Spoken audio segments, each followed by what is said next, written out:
What we're going to do is we're going to look at reviewing what we learned about reactions involving acids and bases, and then we're going to take a look at stoichiometry. Okay.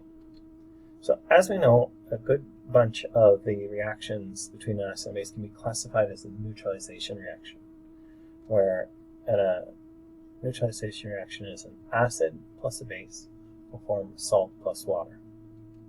Okay, and we have a couple of examples here where I have my acid, HCl, plus NaOH, my base, gives me NaCl, the salt, and my water. Likewise, I can have chromic acid react with my barium hydroxide, and I'll get a salt. Remember, when we're talking about salts, we're talking about ionic compounds. Okay, and then we get our water. The second reaction we could have is an acid plus a metal carbonate. This is also a neutralization reaction because we're consuming our acidic protons and would result in us bringing the pH closer to 7. Okay? And once again, we get our salt plus our water plus carbon dioxide. A neutralization reaction can also occur with just a base, where if I had an ammonium compound react with my ionic base. Okay, and remember, this is a two-step process where I have my ammonia compound react with my base, and I get ammonium hydroxide, and then my ammonium hydroxide will undergo a decomposition reaction to give me ammonia plus water. So let's take a look at stoichiometry involving acids and bases. Now, this stoichiometry is going to be no different from anything that we've learned before. In fact, we're going to use all of the same strategies that we used before. The only difference is we'll have a couple of clues in our question that will help us to determine what kind of situation we're in.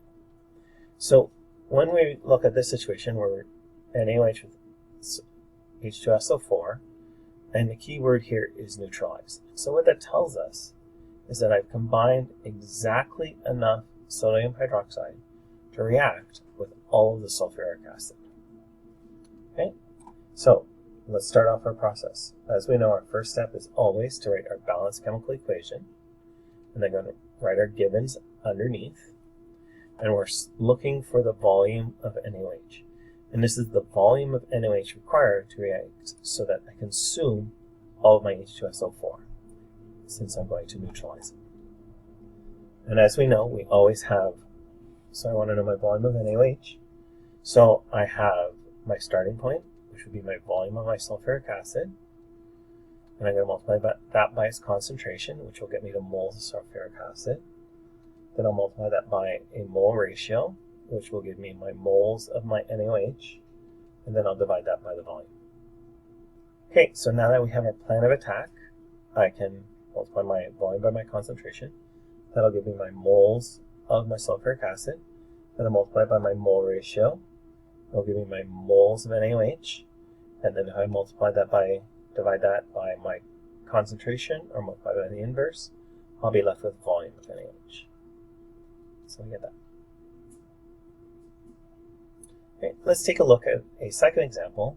In this case, we're going to react sodium hydroxide with phosphoric acid, and we're told that our combined solution has a pH of 7. That's the same as telling us that it reaches equivalency or is neutralized. So we know that we're going to combine exactly the right amount of sodium hydroxide to react with all of the phosphoric acid. But once again, we follow the same process where we get our balanced chemical equation. So my reactants, my products, my salt plus my water, we balance it. Then we're going to write down our given. In this case, we're looking for our concentration or phosphoric acid. Okay, pH tells me that equivalent amounts of acid and base have been added. So I know that all of the acid and all of the base are going to be consumed. So therefore, my concentration, starting point, volume, times my concentration will give me my moles of NaOH, times our mole ratio will give us our moles of phosphoric acid, divided by my volume, which will give me my concentration. So now all we have to do is substitute our values, and then we can solve.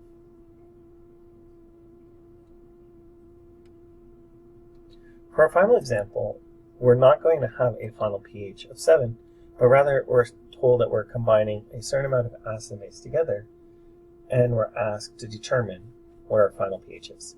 And in this case, this is a limiting reagent question, because the one that's in excess will determine ultimately what my final pH is. So we need our balanced equation, okay, and then our given, and we're told how much of each of these. Now, to understand this question better, it will help us to look at the net ionic equation. So we write out our total ionic equation and then remove our spectators. We're left with this as our net ionic equation, that my hydroxide reacts with my hydronium or my proton to give me water.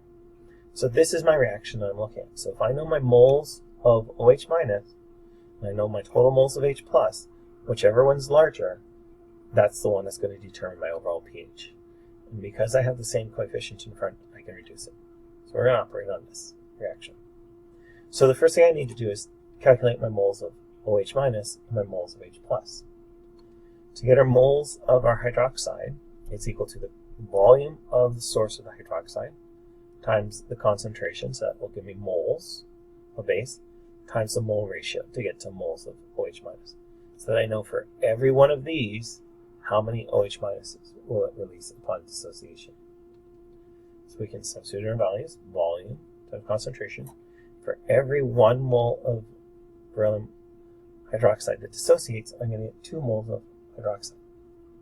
So now I know my moles of my hydroxide.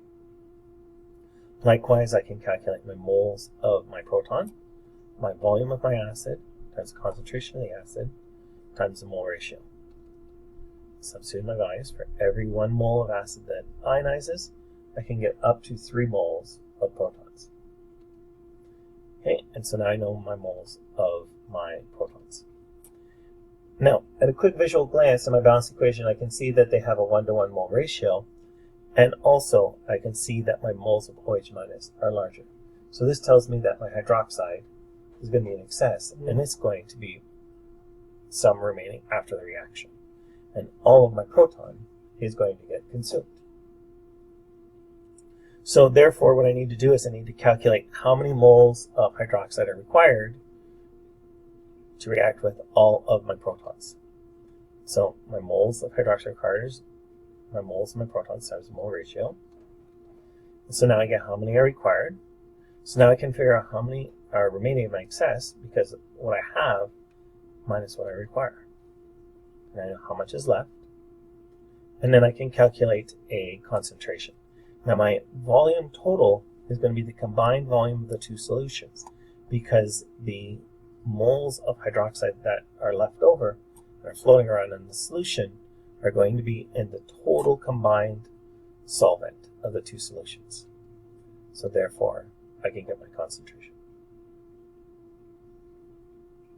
Okay, so now you might be wondering, how does knowing the concentration of the hydroxide help me to determine the pH of a solution? Well, we have this relationship where if I took calculate the pOH, and pOH is calculated the same as pH, except rather than negative log the concentration of the proton is the concentration of the hydroxide, and then I can use this relationship. pH plus pOH is equal to 14. So if I calculate my pOH, and now I can take that and get my pH. And I find that my combined solution will have a pH of 13.060.